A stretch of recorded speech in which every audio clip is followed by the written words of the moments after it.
Hi there, welcome to Xerveo Live. My name is Whitney McGrath, and we're joined today by three special guests that I'm really pleased to have them on board so we can discuss some ways to improve your business and to keep that vision in mind. Joining us today, we've got Andrew Rinehart, CEO and founder of Xerveo, and we're really pleased to welcome Andrew. Andrew, welcome. Thanks for joining us. Thanks for having me. It's good. Second, we'd like to welcome back Lawrence, head distributor in Australia and New Zealand. Lawrence, welcome. Thanks for joining us.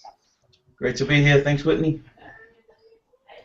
And thirdly, we'd like to welcome our special guest, Rex Kennerley, who is living in New Zealand, has had a lot of experience in business, and we're great to hear some of his input and insights.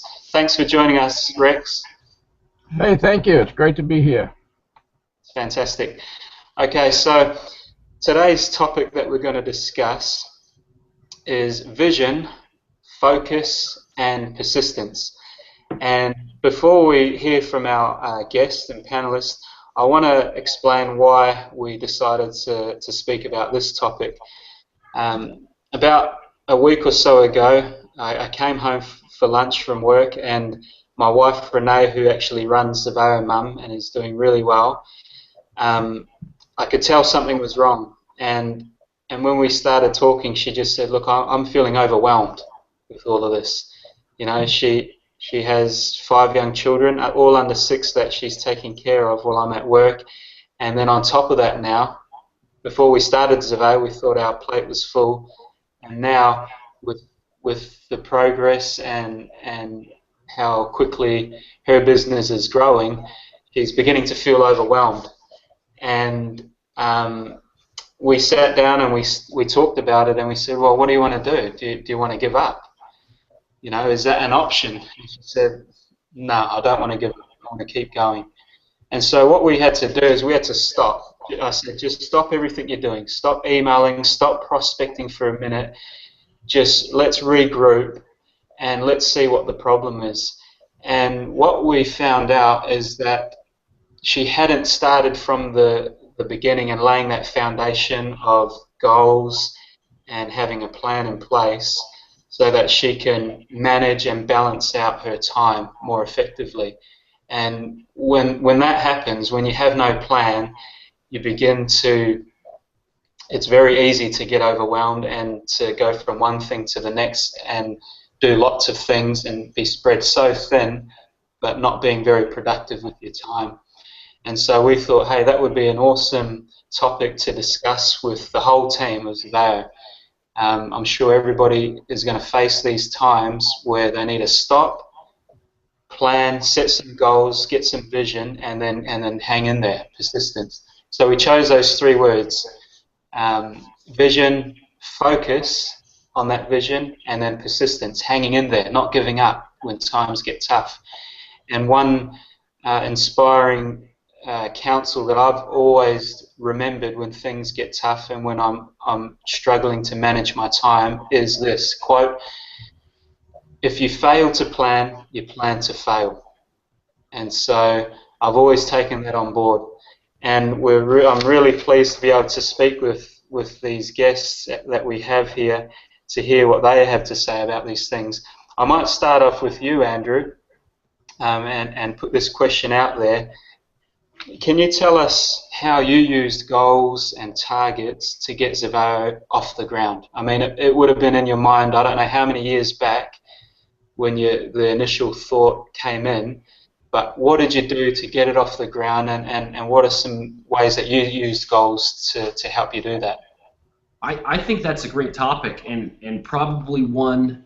Goals are kind of that cliche thing that all the self-help gurus tell you about that maybe you don't do, but I take a different approach to goals. I believe, and maybe it's not too different, I've heard it said, but I believe in starting with the end in mind a little bit. So when I set a goal, it's a company, it's a monthly goal, it's a weekly goal, or a daily goal, wherever it is, I want to set my end result and kind of work backwards from there. So if I want you know, if I want 100,000 active distributors, which happens to be a goal of mine, 100,000 active distributors in our first year of business, I've got to work backwards, and I've got to figure out how many do I have to get per month to get there, how many do I have to get per day to get there, how many do I have to get per week to get there, how much product do I have to have in, you know, in stock to do that, what are a lot of the logistics around that, and I kind of work backwards. I know what I want to do, and then I back off of it a little bit. But I'll tell you that a day doesn't go by that I'm not thinking about my end goal, and I'm not working on the small steps that are going to get me there. So I'm a very goal-oriented person, and if I woke up every day with no goals in mind, and I just wanted to build a great company, let's say, or something vague like that, it would be overwhelming. It would be extremely stressful. You'd kind of just be spinning your wheels. But I know where we're going. I know where we can get to, and I would encourage every distributor to do that. I mean, without a solid goal, whether it's weight loss, your health, maybe it's wealth, or maybe it's a certain amount of people you want to help and change lives, that's what's going to keep you going during hard times. When things get bumpy and you keep your eye on that goal, boy, it's going to get you through a lot. So short answer to the question, it's critical. I use them every day. I don't know where I would be. I'd probably be playing golf every day if it weren't for, you know, goals and lighting that fire every single day. So they're everything to me. Excellent. Thanks, Andrew. Now I'm going to open up to the rest of you guys. Any thoughts come to mind relating to goals and how important they have been to you in trying to progress, trying to keep that vision? Well, maybe I could tell you how I set my goals. I totally agree with Andrew. You look at the long term and then work your way back. I had a look at the marketing plan, and I thought, okay, where are the values in this? And I worked it out. The fast start bonuses are good. They help you with to get some initial cash to help get the business underway. But the great ones is the matrix, which is the passive income, and the check match. So I looked at those two and said, okay, what do I have to do to hit those limits? And the first one, I figured that, okay, I've got to get 3 distributors, so that gives me access to the bonuses. So I set my goal for the first 3 distributors in the first week, because I wanted to know for sure that I'm going to get those bonuses. The next one was the check match. I figured, okay, you've got to have 10 distributors to be eligible for that. So then I set my goals to reach that one. And I wanted them in time to get the first lot of bonuses in the second month. So I figured, okay, to do that, I've got to get at least 2 a week. So that's how I set my goals to reach that. Then my next goal is, there's no sense having the check match if there's nobody in the organization that's making commissions. So what do I have to do? I have to find some and help them so that I can start getting the commission from it. So my next goal is to get 5 who are eligible for bonuses. So that's how I kind of set my goals. Yeah, that's fantastic, Rex. Do you want to respond to that, Andrew, or before we go to Lawrence? Yeah, I mean, that's exactly what I'm talking about. I think if you look at this comp plan, it will reward you for quite a few things, but specifically, it's going to reward you big time for not just sponsoring new people, but helping those people to make money. So, you know, Rex is exactly right. If you sponsor 100 people into this plan and none of them make money, the check match is not going to do you any good. So the plan incentivizes growth, but it also, you know, it rewards you for making your team successful. And the more money you can make your team, the more money you're going to make. So yeah, I would say an initial goal for every single distributor should be to get 10 personal sponsors so that you qualify for the check match.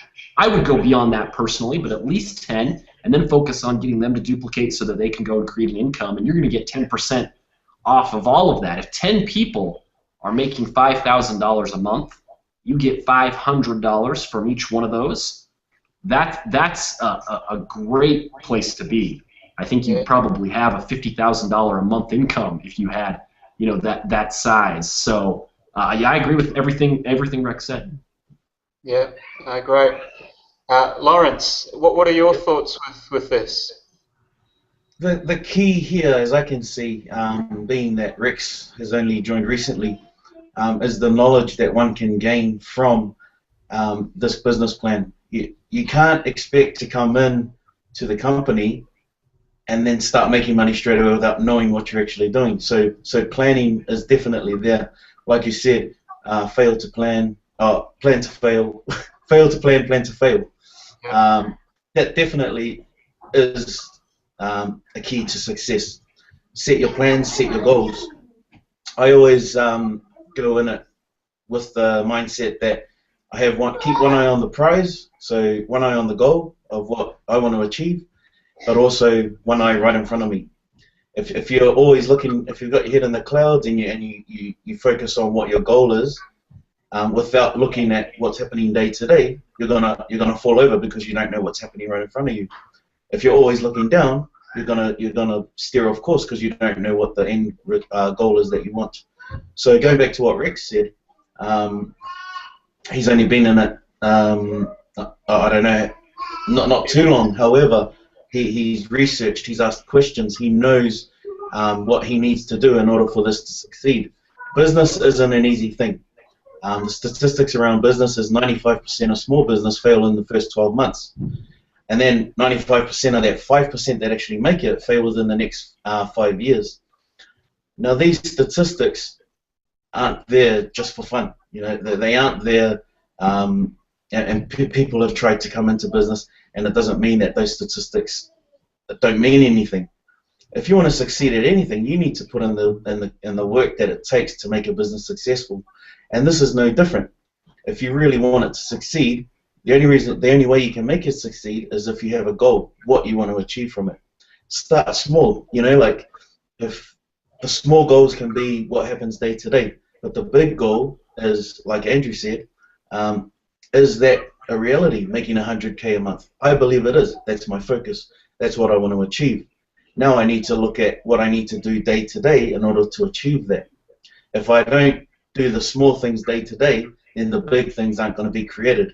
Rome wasn't built in a day. How are we going to achieve building our own personal Romes? For me, that's what I want to achieve. That's my own personal goal. They'll be different to everybody else's.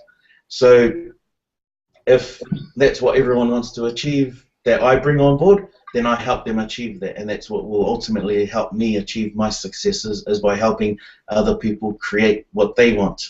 Zig Ziglar, who's one of my indirect mentors, he said, you can have anything in the world you want so long as you help enough other people get what they want. That's my focus. That's what I want to do. Excellent. Thank you. Well, I'm gonna put another question out there, and Andrew brought it up first when he said that he has the end goal in mind and works backwards. So the question I want to put out there, and this is what helped Renee and I to release some of that pressure off her shoulders. How important is it then, weekly planning, daily planning, and having an ideal week and an ideal day where you can block out a certain amount of time in the day and in the week to accomplish and do the most important productive things? First and foremost, obviously, family. If you got a family, you need to block out time, and that's what Renee and I discussed. So in her ideal week and ideal day, she's blocked out some time there for family, for family activities. But then there's some work time where we've blocked out enough now, realistically, where she can focus, whether it be prospecting, training, or what have you. But now that's given her some structure to try and release some of that pressure. Now the question I have for the panel is, how important is it to you, and what are your thoughts, if any, on weekly planning and daily planning? I think it's vital, to be honest. Pardon me, Rex?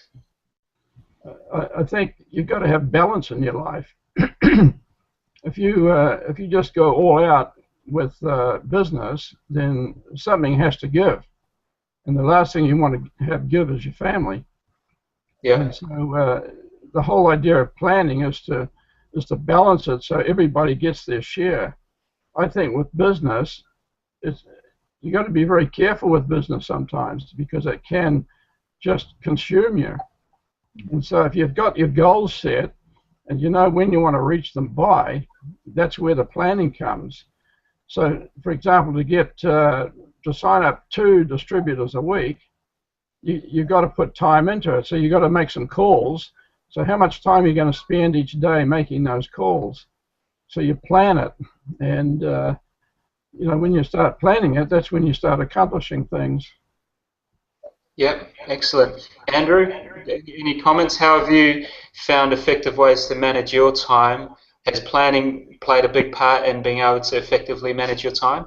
It has. It has. And I like what Rex is saying, sponsoring 2 distributors a week, which, you know, if you work backwards, if your goal is to sponsor 100 people, you know, to get there in a year, you've got to sponsor 2 a week. There's 52 weeks in a year. So that makes a lot of sense. But I would, on the topic of prioritizing your time, I go to the 80-20 rule, which I'm sure you guys have heard about, and it proves true every day of my life. 80% of good things, of production, of revenue, of the duplication is going to come from 20% of the people.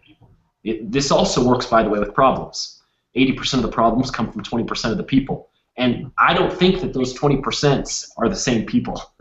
So you see that a lot, and you kind of have to, you have to focus. There's only 24 hours in a day. There's only 7 days in a week, and so you gotta put your focus on where you're seeing results. And I honestly believe that. I don't think that we leave anybody behind. I treat every distributor like he or she is the next #1 income earner. But you really do have to spend, you really have to prioritize and spend your time on where the results is coming from. And most of the time, there's a few people producing most of what's happening and a few people creating most of the problems. And that's in any business, in my opinion. So that's really helped me to prioritize and focus on where the results are coming in. Yeah, excellent. I think I can relate probably best to Whitney and Renee, being that I have 6 kids myself. Prioritizing definitely is the way that you have to conduct your business. Jim Rohn said it best, one of the great MLM greats. You focus full-time on your life or your regular life, and part-time on your fortune. Committing 1 hour a day is plenty to someone who's trying to build up their multi-level marketing business. If they can commit 2 hours a day to it, awesome. If they can only commit half an hour a day, excellent. If they can only commit 2 hours a week, that's fine. Whatever you're willing to commit is what you're going to get out. But then, like Rex said, don't let it consume you. Don't commit 6 hours a day to it to try and get 2 people. Because then you're just going to get flustered when that doesn't happen. Desperation is going to come across to people. Oh, why would I want to join him and what he's doing if he's trying to be desperate, or if he's desperate for trying to get me on board with him? Use the tools and the resources that we have. This company is only in its very early stages, so there's no need to try and create something that isn't there. What you want to do is utilize the resources that you currently have, which is these Google Hangouts. The company call every Monday night in America or Tuesday morning in Australia. Listen to the recorded calls. Send those out to your people. What you want to do is just try and utilize the resources that you have. For myself, my family has to come first. I'm lucky enough to have a supportive wife who lets me do what I do in business. She takes care of the family. So long as I commit to certain time to her, a certain time to my family, we get together every Sunday night for a couple of hours to make sure it's just focused on them. Turn everything electronic off, and we spend time together. The rest of the week gives me the opportunity to try and build my business. I also have a current business that I'm running. I'm lucky enough to have a team there that I can rely on, that I can trust, that I know is getting the work done, where I can then focus more time on answering questions, to my Xerveo family. The people that come on to this business is my family, and I take ownership of it as such. So plotting out a certain amount of time, making sure that you commit 1 hour a day to your Xerveo business, half an hour, whatever it is, just commit that and make sure you fill that time. Once you do that, everything else will fall into place. Yeah. Those are good comments. I've been kind of blessed. This is the first business I've been in where all my family are involved. In fact, it's hard to keep up with them. You know, I've got Roseanne on one hand and Sharon on the other, and Janelle, and I feel, gee, you know, I'm struggling here to keep up with those three. So it's great to be involved with the whole family for a change in the business. That's great. Hey, Rex, while you're on that, can I just ask you a question quickly? Now, if the viewers don't know your background, we wanted you on board, and I'm just shifting gears a little bit here, but while we're on the topic, I think the viewers would find this quite beneficial. So you've been in business a long time and in the multi-level marketing type of industry with other companies in the past. Yet you came across Xerveo through your daughter and jumped on it straight away. No hesitation. You looked into it for a brief amount of time, then you jumped on it. Can you just share with us your thoughts as to what you saw different, or what you saw in Xerveo, and why you wanted to be a part of it? Sure. You know, I have been involved in multi-level marketing companies, so I understand, you know, the basics. But a while back, I sat down and I was thinking, what would be a product that would be a good one to market? And I came to the conclusion that something that would help people lose weight without diet or exercise, believe it or not. And I went on the internet trying to find them. And I found a few, you know, and I sent away for them and tried them out. Didn't work. So finally I just figured, oh, that doesn't even exist. So 2 months later, I get this call from my daughter, Janelle. And she says, Dad, you got to see this product. And I says, what product? She says, it helps you lose weight. He says, I haven't exercised or dieted. I says, what? And she says, I've got photos. I said, send me the photos. So she sent them, and I took one look at it, and that was it. Then I did some research, you know, the company and the compensation plan, and talked with my daughter Roseanne, and that was it. We were in. It was very simple. Great compensation plan. It's a product that everybody wants or needs, which is hard to find. And it doesn't matter whether you're large or small or whatever, you know someone that needs it. And you can't help but succeed with a product like that. A lot of these other companies that I was involved with, they had a lot of products, but, you know, people didn't really need them. A lot of them, that'd be nice, but they're expensive. But this product is something that so many people need. So it was a very simple decision. Thanks, Rex. We really appreciate it. Andrew, hearing that, how does that make you feel? That is exactly why I started this company. There was a lot of options for products, I'll tell you. Living in Salt Lake City, Utah, there's a million companies doing a million formulations. We spent the time, we spent the money, we worked with the best of the best to get a product that wasn't just hype, because in network marketing, you can survive for a little while with a bad product, and in some cases a long while with a bad product.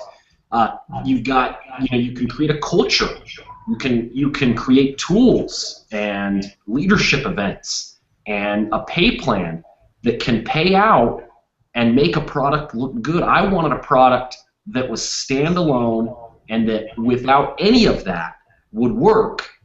And then we'll add in the culture, and then we'll add in the comp plan and make those bonuses, and that's what we've done. So yeah, that hits home for me, Rex, when you say that, because that is why I created this company. I knew there were millions of people that needed this product.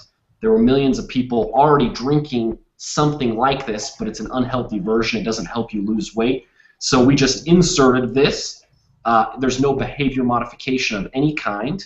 And I knew millions of people would be attracted to this. And then kind of in addition to that, I knew people would make money as a result of that being the core of this business. And that is, I say it time and time again, that is why we're growing. That's why we are booming around the world, is because of that product. And then the comp plan, the leadership, the culture is all a big part of that as well. But I appreciate that, Rex, because it hits home for me. I'm glad you're seeing the results, and it's the reason we're all here. Yeah, well, thank you for developing it. It's going to change a lot of lives. Well, that's good. I agree. Well, look, we're drawing to a close, and I appreciate Andrew's remarks there. It ties in to probably a good point to conclude with my last question, leading back to our topic of vision, focusing then on that vision, and then persistence, which is something equally important, but we haven't yet touched upon. And listening to Andrew, it all began with a thought, an idea, and now it has grown into reality and seeing great results. All of us are wondering, Andrew, how did you do it? How did you manage to have that vision, to then focus on it and set goals, plan, and accomplish those goals and targets? And then the last key to this, or piece to this puzzle, is hanging in there. I'm sure there would have been tough times. There would have been negativity. There would have been people saying you can't do it, don't worry about it, forget it. There would have been setbacks along the way. Can you just share with us how you did it and how you managed to hang in there when the times got tough? Were there tough times, and how did you get through them? Boy, I could spend hours answering that question. But to shorten it, how did we get to where we are? How did we do it? It has taken razor-like focus. And there has been a lot of hard times, but it has taken razor-like focus. It's no coincidence that very few companies are successful, because it's hard. It is so hard. It's not easy to put together anything that is in the top 1% anymore. And so, I look at kind of the real estate business, like I look at network marketing, I look at all of the businesses, and most of the companies at the top have gone through hard times, and they've stuck through it, and it's taken some razor-like focus to get there. So I don't have a higher IQ than anybody else. In fact, it's probably lower. I have a much stronger work ethic than most people, and I work it very, very hard. Somebody lit a fire under my butt at a young age, and I kind of wake up with passion every day. But I think setting that end goal, staying focused every single day on what we're going to achieve is what gets me through. At the end of the day, if there's some bumps here and there, we're going to look back in a year or 5 years when there's 1 million distributors in this, and it will have been no big deal. It's a big deal during the time, but it will have been no big deal, and that's the fun part. If you're involved with the company right now, you've seen some great things. Maybe there's been some bumps, but one thing's for sure, you are at the beginning, and you're leaving your footprint on something super amazing and unbelievable. Maybe one of the fastest growing movements worldwide that's happening anywhere right now, because that's how quick it's going. So yeah, that's a long answer, I know, but that razor-like focus on that end goal is how I've done it, and continue to do it every single day. And I absolutely think that the bumps and the hard times are part of it. And it's almost like when it gets hard, I almost am relieved, because I know that's what's going to make us great. I know that when it gets hard, most people are going to quit. So when things get hard, my competition goes way down. 90% of people I know are going to go away when things get hard. And so I know that we're headed like this. So in a way, problems and bumps are almost part of the journey and validate that you're doing something great. So that's how we do it every day. Oh, that's great. Look, we can listen forever to that type of thing. It's so motivating. We're so grateful to have our 3 guests and their remarks. Are there any final tips or thoughts that anyone would like to impart with the viewers before we finish up? Yeah, I'd just like to say something. Sorry, Lawrence. You know what Andrew said is so true. I haven't been involved in a company yet that didn't have teething problems. You know, you can go through the pioneer stages with a company, or you can wait until it's perfect. But me, I love the pioneer stage, because you're getting in there early and you're having fun, and so what if there's hiccups here and there? There's always going to be, and that's what sorts them out. The ones that are going to hang in there will be the ones at the end that have done real well. There'll be some that'll complain about product not getting on time or not having communications or something. There's always something to complain about. But if you're going to complain, keep it to yourself. Don't spread it.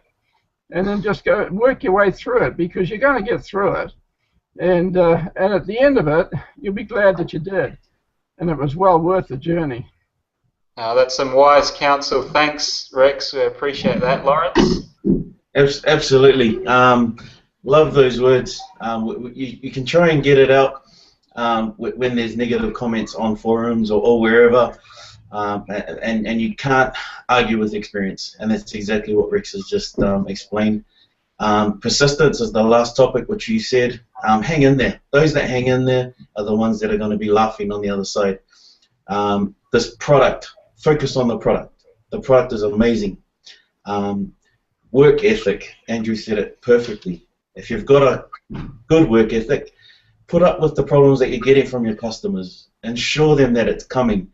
You know that it's going to come. You know that the company is an honest company with integrity, and there's nothing else that can argue with that, just because there are those teething problems. I love it. Be part of the pioneering stage and enjoy and have fun, because that's what it's all about. What the problems we're going through now, we're going to be looking back at it and saying, remember that small issue that we had when there was 10,000 people, or you know, when the numbers were at 10,000, 100,000, a million. You know, we're going to be laughing. Stick with it. Know that this company and this product is going to the top, like Andrew said. Have that. That's where we're headed. Stick with it. That's good. Well, I can't thank you guys enough for joining us on Xerveo Live. I think the viewers are going to benefit from that. That was some really good advice, some good experience there. And I want you guys back on the show. You three have been awesome today. I think we can have some really good discussions with other topics down the track. So you're all going to come back sometime? Absolutely. For sure. That's excellent. No, thanks very much. Now, just in closing, before we round up, I want to make mention of something really exciting that's going to be coming up in Australia, for Australia and New Zealand. We're looking at, well, Andrew's looking at holding a special Xerveo conference, the first of its kind, and I could only imagine as the years roll on, it's going to get bigger. So it's a landmark event, and he's looking at doing that sometime in November. The date's still to be locked in, but just putting it out there now, this is an event where you can get in front of Andrew, Lawrence, people like Rex, and others, and hear from them live, face to face. It'll be a great setting where you can ask questions and witness this product, and they'll be launching something very special and exciting. So stay tuned for that. Over the next few weeks, we're going to be putting out more details.